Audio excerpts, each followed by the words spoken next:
Hey, what's going on, guys? Welcome to another episode of the Fullerton Unfiltered podcast. It is your host, Brian Fullerton, here hanging with you guys. Good morning. Well, super excited about today's podcast guest interview, and also for the first time doing a Zoom so we can take this interview and share it with YouTube. So very excited about that.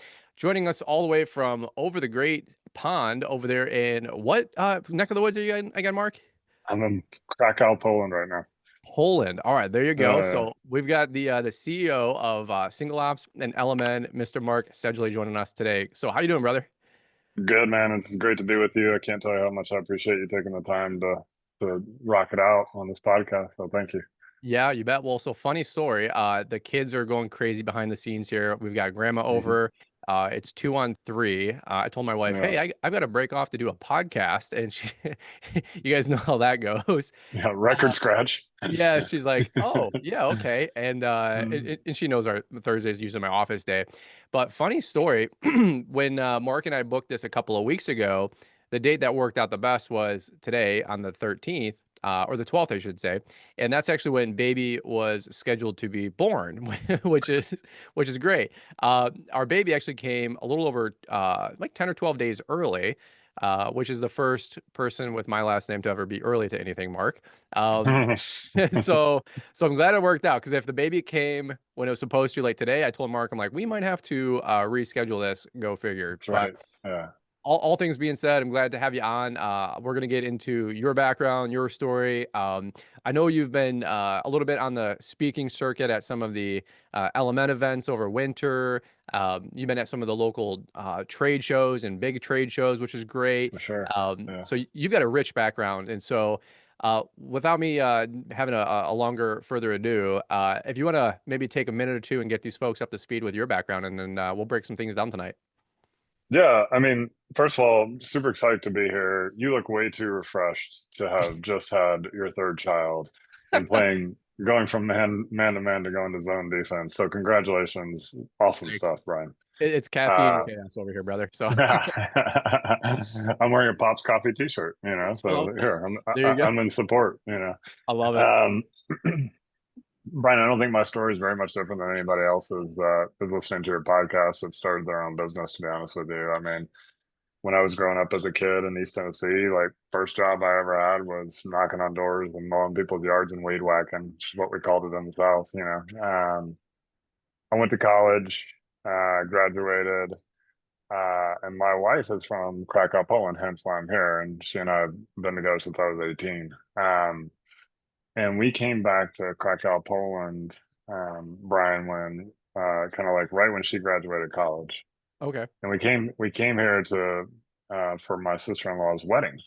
Hmm. And when we went to go get ready to leave, the American government said, "Hey, you've got to stay in Poland for 2 years to kind of, serve out this kind of process." Because she had a special type of visa when she came over. She ran track and field for the University of Tennessee. And Hmm. long story short, it was like, "Hey, you're in Krakow for 2 years. Surprise!"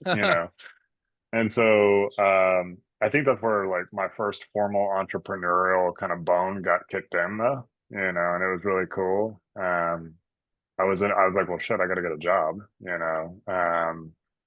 I went to a gym and I saw this guy in a Florida State hat, a Home Depot shirt, and I was like, that's my guy, right? He's got to be American. So I walked up to him and I introduced myself, and he was like, "Hey, yeah, I teach at this Berlitz Academy." And Berlitz at the time was like this huge English as a second language company. Hmm. Nobody's heard of it now because of all these apps that took over the world. But I was like, "Oh, great! Can you get me a job? Because I have an English degree, English and East Asian philosophy." Brian, completely useless, by the way. Put that in your. I Uh, I didn't know that. That would have never yeah, guessed. exactly. Yeah, right. Yeah, exactly. It screams fast software CEO, right? And so. Right. Right. Um, I was like, I've got an English degree. And he's like, no, you don't want to work there. It's terrible. I want to start my own school for English. And I was like, I'm your Huckleberry. Let's rock and roll. I'll do it with you. Mm.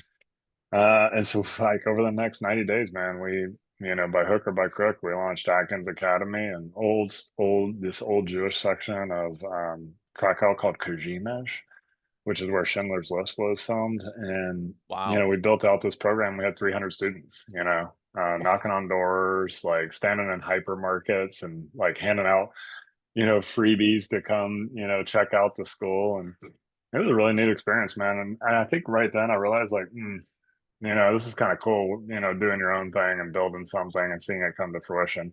So the first thing that I did when I got back to America was go to work for a Fortune 15 corporation. It was so awesome. I ended up hating it, much to nobody's surprise that knows me. And I got a call from a buddy of mine at Wake Forest, and he was like, "Hey, look, we've got this startup. We're like 2 to 3 years in. We can't get it off the ground really because we can't sell anything, and I'm really good at selling stuff. Um, would you be willing to come like take a look and join us maybe?" Hmm. I was like, "Yeah, sure." And so, that was it. The rest is history. Like that was software for the association industry. So if you've been a member of the Michigan Association of Landscape Professionals or NALP or SIMA or any of those groups, like if you went online and registered, paid your dues, went to an event, updated your profile, it was probably my software. Wow, no kidding. That's awesome. Yeah. The name of the company was called MemberClicks. We grew it. We had about 200 employees. We had 3 offices throughout Canada and the USA. And that's actually kind of where I started. That's where I learned everything I needed to learn about building software for small to mid-size organizations. Now, associations are much different than for-profit groups, but Mm. same things, not enough time, not enough money, and not enough technology know-how to really adopt a really complicated platform, And so you have to build something that's simple to use and, it just works, right? And that's what we did. We had around 4,000 customers. I took on private equity, growth equity, kind of like 7 years in, and then we ended up selling it to a strategic. And I went to go to work for the strategic as their chief revenue officer. And one thing I learned really quickly when you've been used to working for yourself for 16 years and then go to work for somebody else, that stuff doesn't work too well. And so when my kind of my penance was paid, I started looking around, and I took over for some founders at a towing management software platform. Yes, there is software for towers, actually a lot of it. And in that environment, Brian, we actually bought 9 towing management software platforms and put them all together and launched a new brand called Traxero. Hmm. Excuse me, sorry. Um, And so built that up, launched the brand, took it to market, and then they ended up getting put together with another larger company. And I got a call from the investors in SingleOps, and those investors happened to be the same investors that invested in my original company, MemberClicks. Hmm. And they said, "Hey, look, it's time for a transition from the founder. Would you be interested in taking a look?" The answer was yes. And so 2023, I took over SingleOps. And when I got there, it was pretty clear that SingleOps was a good software platform for tree care professionals, and they were trying to get into the landscape market. Hmm.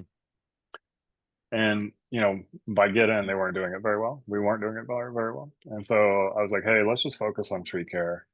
And then let me survey the landscape, of other opportunities.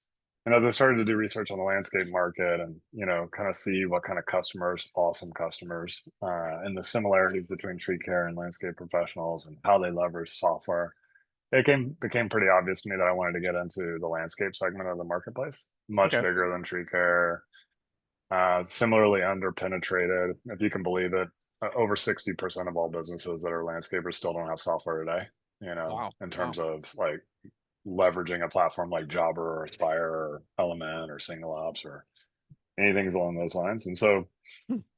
as I was looking around, I was like, I love small to mid-sized businesses. They're like the heartbeat of the economy and our culture. And when I was looking around, there was nobody doing it better than LMN. And so I called up Mark Bradley cold and I said, "Hey, you seem to know what you're doing. Would you be willing to teach a new guy in the industry, all about it?" Hmm. And so we sat down and did a Zoom and then did another call. And then I made up a reason to be in Toronto, visiting a customer there. I was like, "Hey, do you want to get together for, some drinks and some steak?" And the answer was yes. And fast forward 6 months, he decided to take his company to market and called me up and said, "I'd like you to be the first one at the table." And lo and behold, November of last year, we were the winner. And so Wow. that's how I came to be the CEO of SingleOps and Element. That is a that is a 20 or 30-year history in about I like, 4.5 minutes. right. Yeah, exactly. Wow. And you know, it's always funny. I always say when I talk to folks way further down the road than myself, I like if I can like make a prayer out to the big JC and be like, "Hey, could you bless me with something?" It would be the ability to ask good questions to good people. And you're a good people, and I hope I ask good questions today, right? Um, Thanks. because I know like that's the secret to so many doors being opened and lessons being learned and experience, right, from other folks that you can glean from. Um, there's so much along the way of like your personal development, as a CEO, of a founder, investor. I mean, that could be an hour discussion right there, right? For Um, sure. then I think I probably selfishly want to know a little bit more of like the whole how did that conversation with Mark Bradley go? Because I've heard excuse me, I've heard that Mark has had a lot of folks interested in that platform for a long time. I mean, he built a platform business, as he calls it. And like you said, he was the 1,000-pound gorilla in that industry. Sure. And, I'm sure he gets solicitations to sell all the time, but somehow yours made it, right? Like somehow they sold to you guys and your team.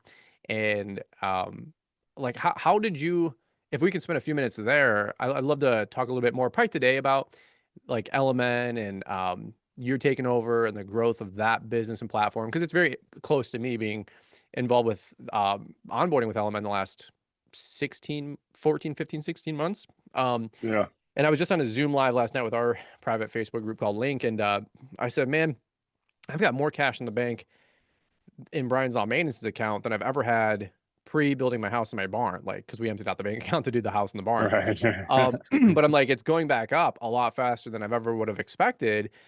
And I literally said, like, I hate to give a pitch, but I was like, dude, it's got to be because of LMN and knowing our numbers.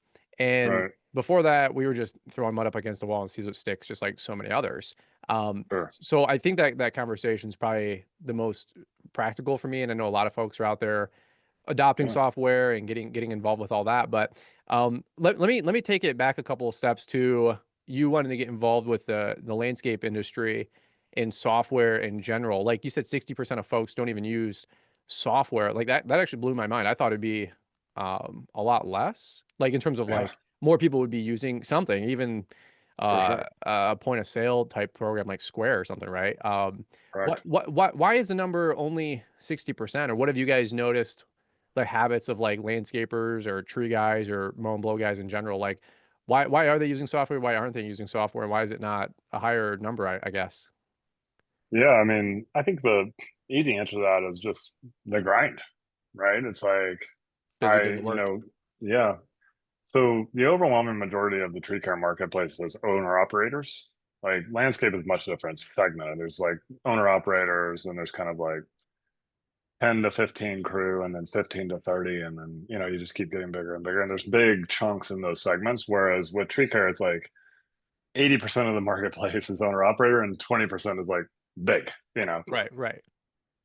So those owner operators, like, man, I got to tell you, like when I first got to SingleOps, the first thing I do is I go watch the sales calls, like because they're typically recorded and it's on video and all that stuff now, which is a blessing. Or I'll listen to them, whatever. Hmm. Um, and the first 10 out of 10 deals I watched was an owner operator on his phone in a truck with work happening behind him as he was going through the demo. I was like, Okay. whoa, like that's different. You know what I mean? And so I'm used to selling to people that are, even towers. Like the person you're selling to is kind of the person that's the office manager that does all the dispatching. You know what I mean? Right, right. Very I get rarely it. are you selling to a guy in a truck, right? Right, right. And so I think that's part of it, just the grind. I think part of it too is like, the lack of understanding that technology can actually lift your business.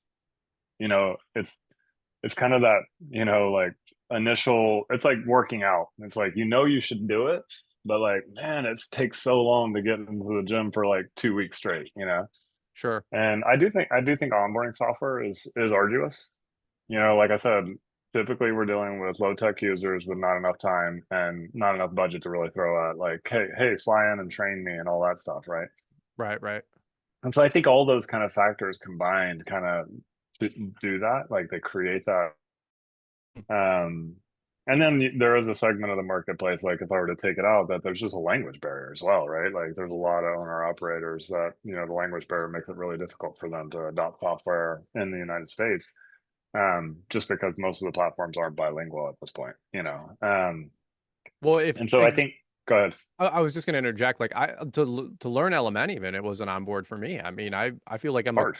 yeah, Yeah, I wouldn't say I'm a techie by any means these days, but I know some of the language of the industry and this and that, and it still took me, I guess I'm still onboarding, right? It's been right, 15 months, but even the language used in the platform, sometimes I'm like, what does this mean? I'm like, I don't have any college, or I'm not an office manager. I didn't go to right. like industry led training, an ILT or something, Um, but I'm learning. We're still learning together, so I could see those being real pain points and struggles for sure. Yeah, really, really barriers to entry, right? And I always tell people you're always onboarding software forever. Like, Mm. because we're doing new releases and new functionalities coming out and things change. And it's like, all of a sudden the button moves or we screw something up and the product goes down, something's always happening, right? And so, Right. and that's hard, when you're also dealing with customers calling and warranty claims and, equipment breaking down and then somebody getting in an accident in your truck. And it's just like, there's just a ton of stuff going on, man. Right. So I Right. think that's part of it. But I also think too, like we're seeing the same thing that we see a lot amongst a lot of field services businesses. There's this generational handoff that's happening. It's like there's a lot of folks that are in an older demographic that are handing the business down to younger folks. And so you are starting to see that kind of like adoption gaps really start to accelerate, Hmm. which is super exciting, right? For somebody like me. That's also part of the reason why I was so excited about joining forces with LMN, which is like, hey, they're in a huge part of the market. Small to mid-sized businesses, Brian, are the overwhelming majority of the marketplace. Hmm. And so if we can build a platform that's easy to use, reliable, and does, to the 85th to 90th percentile of everything that a customer really needs it to do, you can really, create a really nice business that grows for a long, sustainable amount of time and serves customers well. And, that's our goal. That's our desires. And I appreciate that. Let me ask you this, like piggybacking off of that, that's an opportunity that you recognize in the marketplace. What made you first court and then hopefully, I guess fall in love with Element and Mark Bradley and what they were doing, like their way of doing business, or what Mark's passion for the industry is? How did that whole evolution go from, hey, we need to get into this space, to meeting Mark, to eventually inking a deal? Could you take us through that whole, I don't know if that was 6 months or 12 months, but man, Mhm. that's a lot there. I was looking back at it before this, time together, and it took a year from my first call to him. Wow. Okay. And so a lot of things had to fall in place to make a deal like this happen. Hmm. LMN was bigger than us. The check was large. So you got to talk your equity partners into the industrial logic as to why you'd want to do this.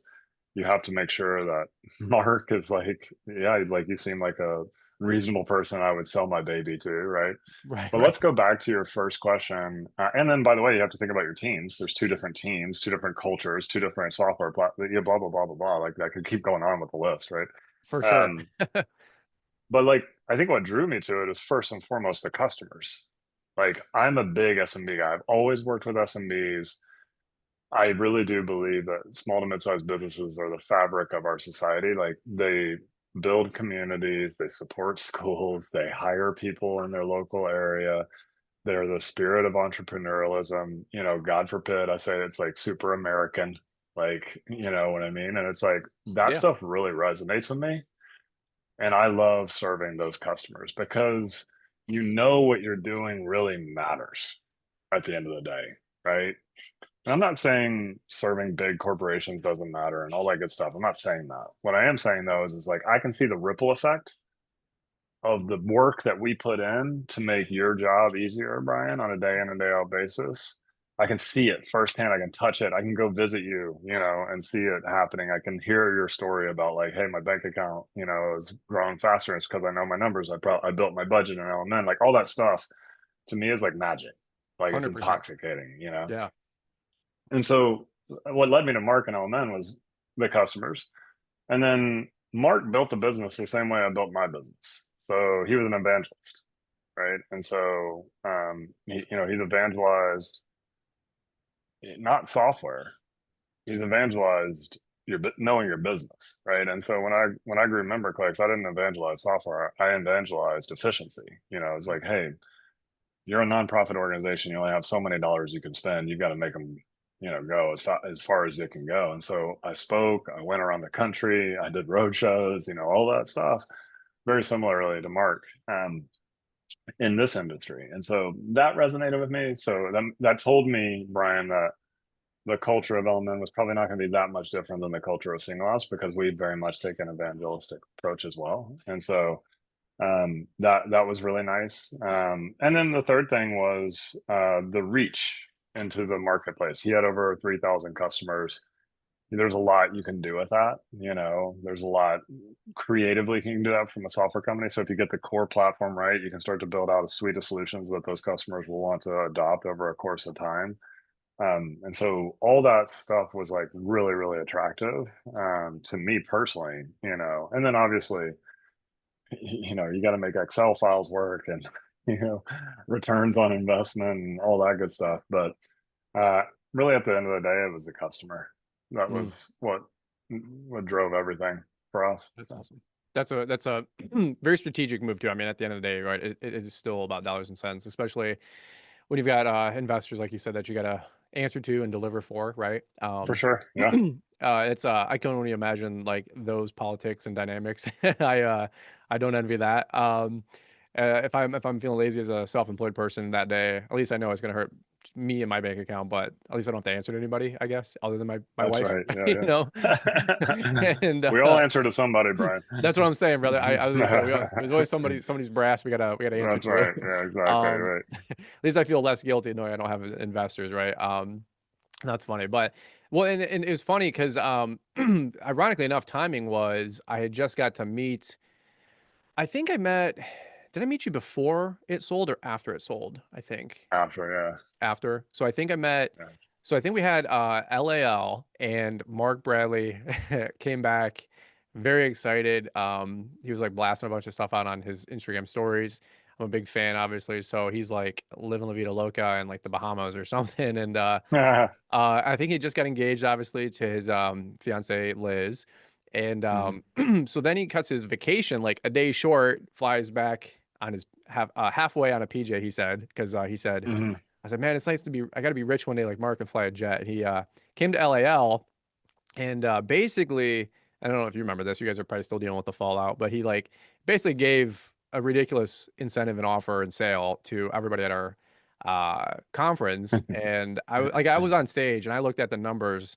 He's like, it's free for this long, for this little amount a month, for this long. And there's a lot of link members and people that went to LAL and took advantage of that, basically for signing up with LMN. That's Because right. Mark was in a pretty solid honeymoon that week, if you will, and Right. I was even on stage and I look at some of the LMN folks. I'm like, is he allowed to do that? Like, he shouldn't be doing that. Like, there's that he's losing money is what I like. I'm like, I'm still for profit, if you know what I'm saying. And right. Yeah. but Mark was having a very good week. Just got engaged, just sold his company, just got a big check, and then cut his vacation short a day to come speak at our conference. And I was just beyond grateful and thankful and just living, vicariously through him as an excitement. And the dude has done a lot for the industry. And then, Yeah. 100%. and then, to fast forward, he was doing his LMN masterminds, through fall of Yep. winter. And that's really where I got to know, my gosh, so many great folks from the single ops team, and through that last 12 months, I got to meet so many great folks from the LMN team. Hmm. And I probably had a little bit more of a, like VIP experience probably because of like doing some, social media and influencer type For stuff. sure. Yeah. But my gosh, like I've met so many great folks from Element. If I started naming one, you'd have to name them all. But like I've got to meet, Michael Poffler and the Stephen Bennett's, and then so many other great folks, the sales teams, especially through the Right. through the summits, or the masterminds. And then through those as well, I got to start meeting some of the single ops team.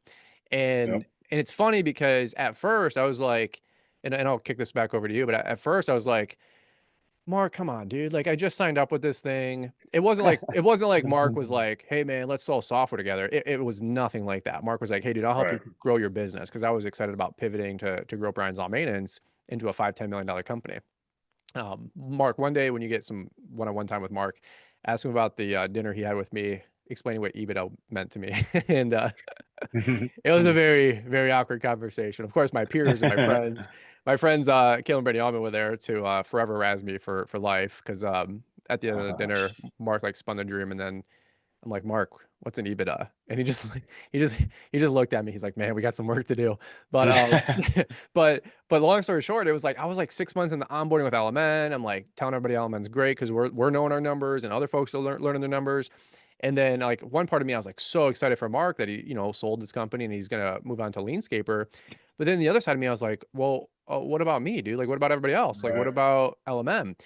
And I say that for you guys listening in because I got to meet the Andrews, the Charlies, the Leesons, the Seans, and a lot of these folks are, the managers and VIPs and execs and C-suite or whatever you Yep. call it, people with the single ops team. And my gosh, like they took so much time to get to know me, the folks at the summits. Like it was this really beautiful like handoff, I feel, of the baton with the Element platform.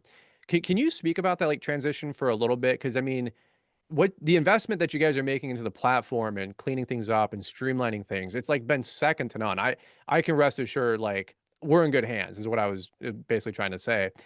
Yeah. And Thank you. I can't even imagine the effort it takes to make that transition as seamless as you guys have and are making it. So can you speak to that for a few minutes about it? Yeah, I mean, first of all, I appreciate the kind words, Brian, very much. And like, there's one thing that I've learned. I've done, 9 acquisitions in 6 years of integrations. Jeez, oh There's Pete. one, yeah, I know. I never sought out to do that. It's just like I've become that person. I don't know why. But the one thing that I've learned, like super quick, is the easiest way to make these transitions seamless is go hug the customer as Mm, fast as you can and make sure you talk a ton about your core values to your team and then radiate that to the customer base as fast as you possibly can. Right. mm. And so we had a very intentional kind of design to, go to the summits, meet people in person, engage with the community. My product team, yes, you do get a VIP experience because you're an amazing customer and you say and do a ton of things for us. And we thank you for that. Yeah. But we interview my product team, like we live and die by this. You have to go meet customers where they are. Go talk to them. Go see how they're using the platform. I go visit 2 customers a month every month. I go to their sites, walk the facility with them, do ride-alongs with their crew. Um, the only way you can build software that will meaningfully change a person's business is to understand their business, Mm, right? And so going to those masterminds was, it was very serendipitous, the timing of the acquisition and then having 6 of them, bang, bang, bang, bang, bang. That was right, awesome right. for me. Like meeting all the customers, building and forging those relationships. Literally 2 weeks ago, I was in Banff with Steve Wheatcroft, for 3 days, and I met him at a mastermind, and so we Yeah. went hiking for 2 days up in Canada, and That so, guy's awesome. That guy, dude, I need to get him on the man, podcast. He's wild. oh, he's wild and he's got incredible stories and he's super transparent and he's like a human amongst humans and like I can't say enough good stuff about Weedy. When I saw him at Miami Leanscapers event, he told the funniest effing story for 30 minutes, and I died laughing. I'm like, I hope to be a mix between Steve and Mark Bradley. I want to be rich like both of them guys and funny and smart. Like those are like the parents for me, the to aspire to. Yeah, And that Steve guy, I'm yeah, like, I had a bunch of people saying, "Can you get him to speak at LAL?" I'm like, I don't know Steven that well, but Steven's got the FU money. He doesn't need anything. He yeah, doesn't. exactly. Yeah. But maybe one day. So He somebody put it loved forward for he, us. he loves opportunities like that. Like, Really? and that's what I mean. Like, he's a human amongst humans. Steve's done exceptionally well in his life, but he Yeah. picks you up in a Ford F-150, and they're Right. totally unassuming, and Yeah. never makes you feel once like, oh, look, dude, I don't have to do this. You're wasting my time. Like, he's not that guy, man. That's awesome. That's awesome. So just meeting those customers, like engaging in conversations, listening to what they had to say. Like we got a lot of feedback at Mm, those. mastermind events of like, man, it would be great if, like one of the things he said, like, hey, make it easier for a card on file. Like that was like a big deal, Yeah. and that's what we're doing, man. Like we're just looking into the customer. Where are the biggest pain points? What's causing them not to adopt the software? What's elongating onboarding times? Like all that stuff. Like that's what we're really good at, is just figuring that stuff out. And the only reason we're good at it is because we force our, engineers and our product people to go talk to customers, Hmm. because there's no telephone, there's no like, and the customer will tell you everything that they need in the platform. It's up to us to synthesize that's not really what you need, because you really want X, Y, and Z, more.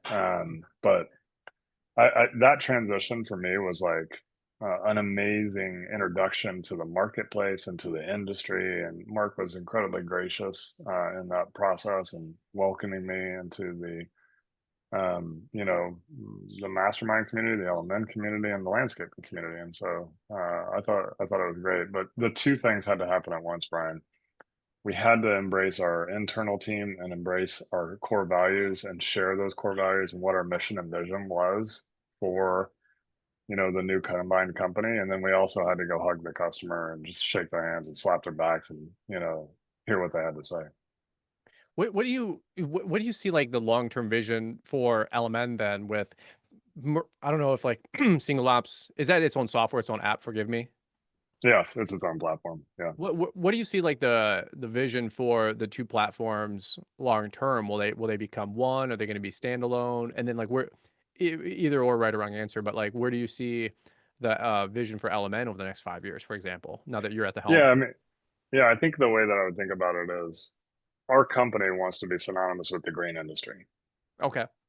And it's just that simple. It's like, if you're in the green industry, if you're a landscaper or a tree professional, if you're design build, if you're a commercial maintenance, residential maintenance, if you're a large design build, small design build, if you're doing tree work, if you're doing, green industry work, and you think of the tools that you need to run your business, if you think software, the first thing we want you to think of is SingleOps and LMN, right? Okay. One. And we are going through a rebranding process, and we'll combine under one name and all that good stuff. And but I really don't think about it distinctly as what will the product be. What I really think about it is what are the problems we're going to solve, right? Mm, And so my hope is that we become synonymous with the green industry when we're done, right? It's just like it's a no-brainer. If you're a small to mid-sized green industry professional and you're doing estimating, billing, invoicing, proposing, scheduling, and you want to sell customers, you want to manage leads, like we're the transactional system of record for you. Like mm, you don't need to look anywhere else, right? mm. And then if we do that well, Brian, like most small to mid-sized businesses don't want 10 different software platforms to manage their, business. I've done ride-alongs, recently where they have 60 or 70 trucks in their fleet. It's like, okay, cool. Like they have a fleet maintenance software platform. It's like, well, tell me what you actually use it for. Mm. And there's only like 8 to 9 things out of 150 things the platform provides them that they really use. It's like, okay, well, we can build a tool for that, and you don't have to use that software anymore. Or we can partner with that tool, or we can acquire a tool like that, right? And so we can just start to build an ecosystem of solutions that allows our customers to keep their one customer service to call, like one software platform to use when you're onboarding new employees, one platform to train your new folks on, right? It just makes your business streamlined and more easy to operate. And that's our sole goal, is we want you to be concentrate on creating customers for life. And if our Right. software platform can do that, then we've won. I love that because, through the LMN events, there's tons of, and then the shop tours that we've been able to do. And then I went to Grow with Martin Grunder, who's a fantastic dude. There's, Awesome.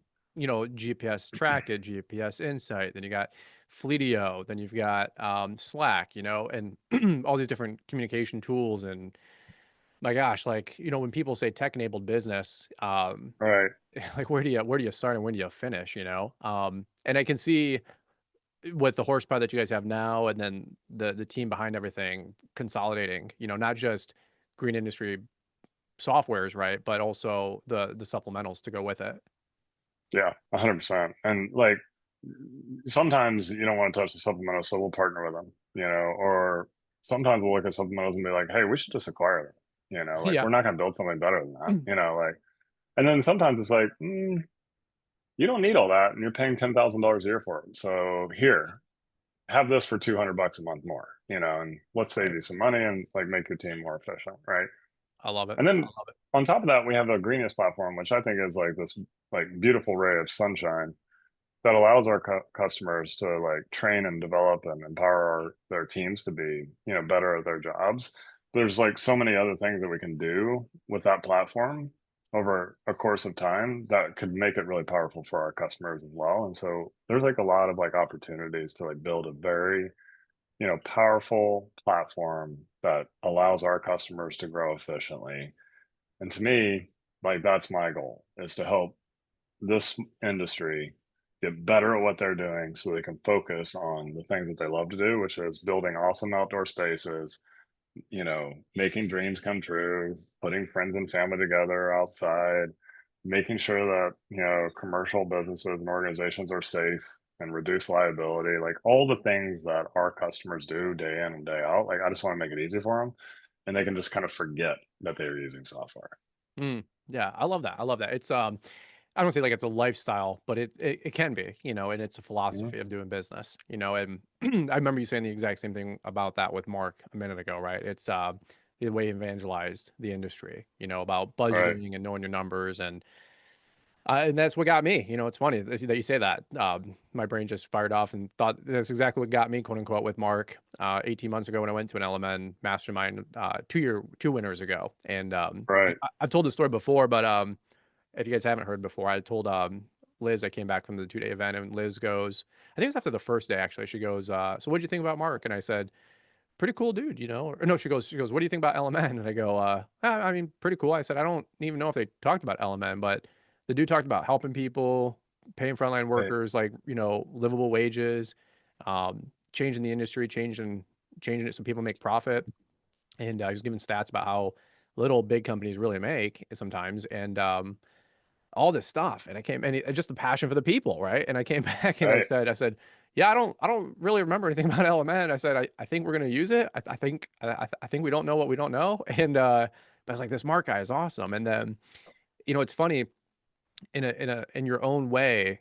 I see like that same philosophy that matches and mirrors up and your passion, and you're pretty humble and pretty chill, but I've seen Mhm. the way not only you work in different environments, but the way your folks respect you and listen to you, and how you guys are all on the same team and the same sheet of music. Like there's a lot there. It's not just, oh, I did 9 mergers and I've done this for 20 years. Like you know what you're doing. Or at least you're really good at BSing everyone, right? So Right, exactly. I've hoodwinked everybody. Yeah, that's right. I always say the same thing. Either we're what do they say, like baffle them with BS or something if you can't dazzle them that's with right.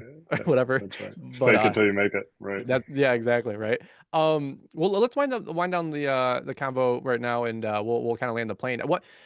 One thing I was gonna ask, like a lot of us listening in, like you said, we're SMBs, right? Small to mid-sized businesses. We're CEOs of our own company, right? And you're a C level, individual yourself. You have been for a long time. Multiple different roles, obviously, too, and multiple different companies.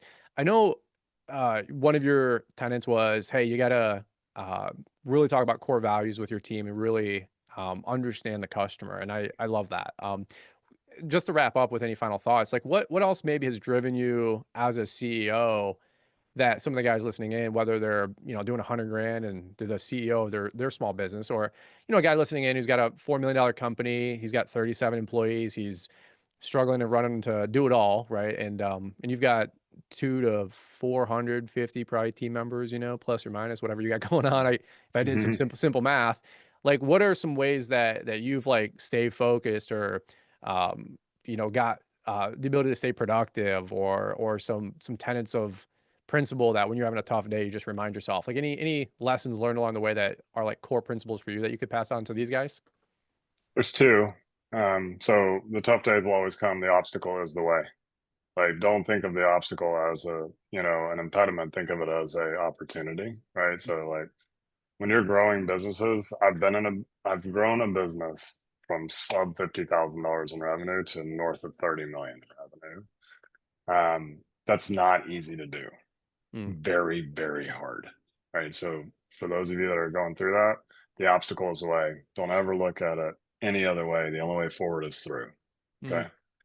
And so I think that's always something that I've kind of lived and died by. Can you The can you no, next, can you yeah, quantify that? Like, give me a for instance, if you don't mind. yeah. I mean, so there's a lot of times when people see, so for example, a customer calls you up and says like, "Hey, the pool you guys put in is cracked the basin. It's like the water's flowing everywhere. Like, what's happening?" It's like, oh, that's the end of the world.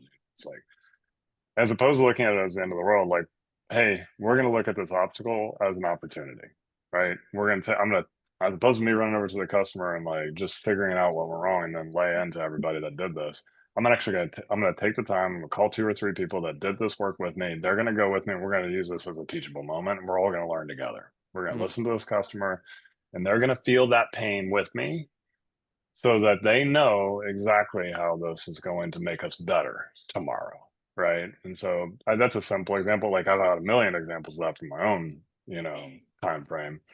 Um, but I think the real advice I give anybody that's trying to grow a business is just go do the hard thing. There is something that you're not doing today that's because it's hard.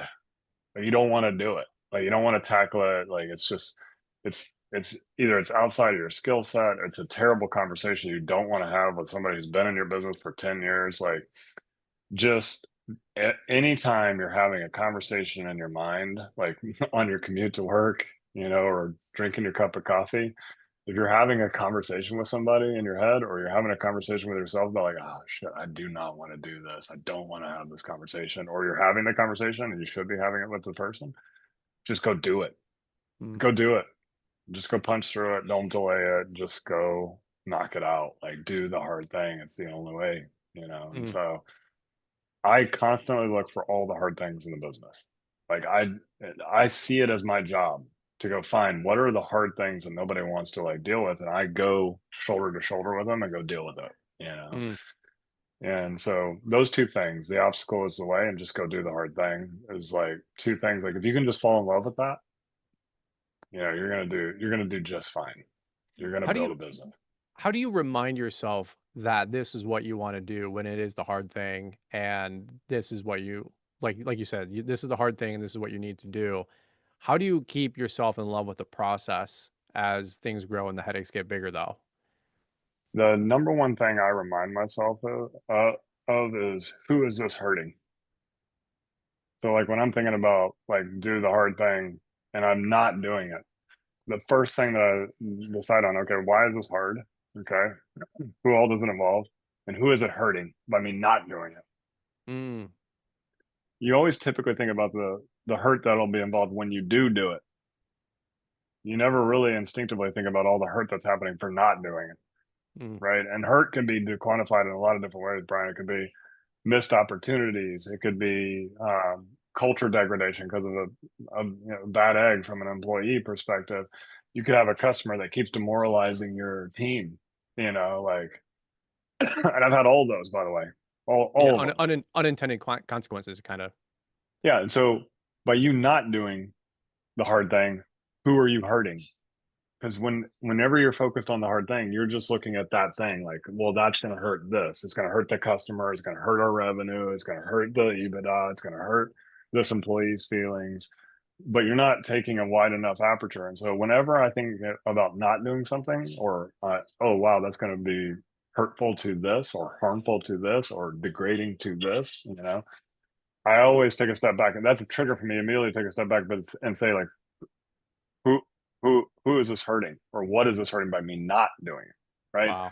And Wow. typically when you take the wider aperture, you start to see like, oh, this is having a way bigger wake than just the one-on-one thing that I got to do. It's having a Mhm, much larger impact. And so mhm.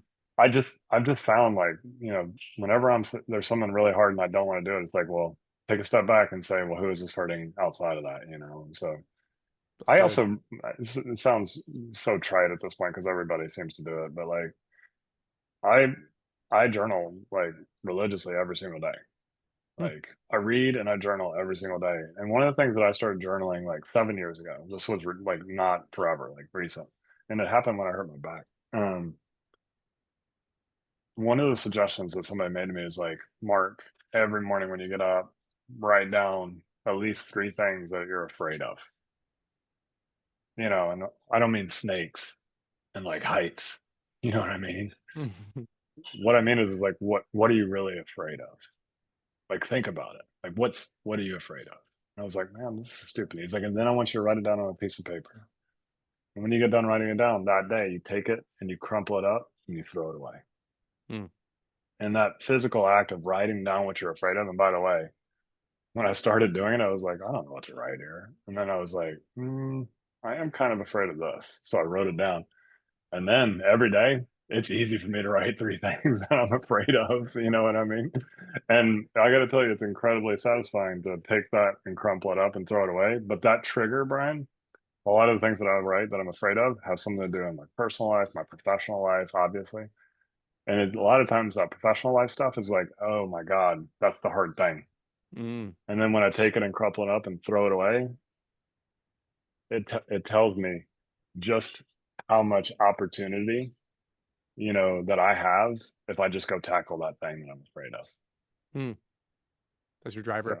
So Yeah. yeah, correct. That's while you're saying that, I was doing a mental checklist. I'm like, boom, boom, boom. Like, I got work to do, so, Yeah. but We all do. I'll throw those in for the 3 point myself, so, Yeah. that's good stuff. I really appreciate it. The candidness too, because I know a lot of guys, it's tough, man. It's tough running a business. It's tough at 100 grand and you and a guy that you can't get to show up to trim and, Hmm. you when you got 40 guys and, two trucks are sitting that day because, you had to let Right. two guys go because they were smoking weed or something, so, it's always tough, but you're not, exclusive, right, to these pains or sufferings or disappointments. We all go through it. And I think that's We're where, all going through it. Yeah. yeah, yeah. And again, you're at the helm of, one of the aircraft carriers where I'm the dinghy, I always say. So we can turn on a dime, but you've managed so far to successfully navigate both, and just I'm impressed. It was awesome getting to meet you at I think Nova, and then again at Boston maybe, and then I think I saw you at Hmm. Grow. So you're all over the place, and I'm sure even more to come. So I'll give you the last thought. Anything you want to share with anybody, or just kind of open mic, or anything exciting in the future, or people can go register at golmn.com with code Brian, right? No, I'm just kidding. Please. Yeah. Hey, we're both we're trying to get new customers all the time, and you guys will benefit big time with knowing your numbers That's right. like we have. Yeah. But I had to get that in there. But anything else that you got coming up exciting, or want to share, or maybe where you're going to be, or Equip Expo and all that, or anything coming up in the future? Yeah. I'll be at a lot of the events, obviously going into the fall, like I'll be at the overwhelming majority of them. I think the thing that I want to say, is to you, Brian, specifically, but I think it applies to everybody in your audience, which is I hear a lot of customers that are small in size, and I don't know what your actual revenues are, but like that $1 to $10 million range, it's like, yeah, I'm just trying to like, get to this, and like I'm so impressed by people that are there. I'm impressed by you, right? And that's you guys are my motivation, right? And so I want everybody, your audience, to take a step back and just take a breath and look around and say, like, wow, I'm building something here. Because Mm, like you don't get to do that very often, right? Like it's, manage this, put this fire out, like talk to this customer, like where are you smoking weed? Conversations. Like I get all that. And like and I understand that when we go to these events, we're surrounded by people. It's like, well, yeah, I've got a $30 million business, I got a $40 million business. 95% of the marketplace is sub $10 million in revenue, sure. right?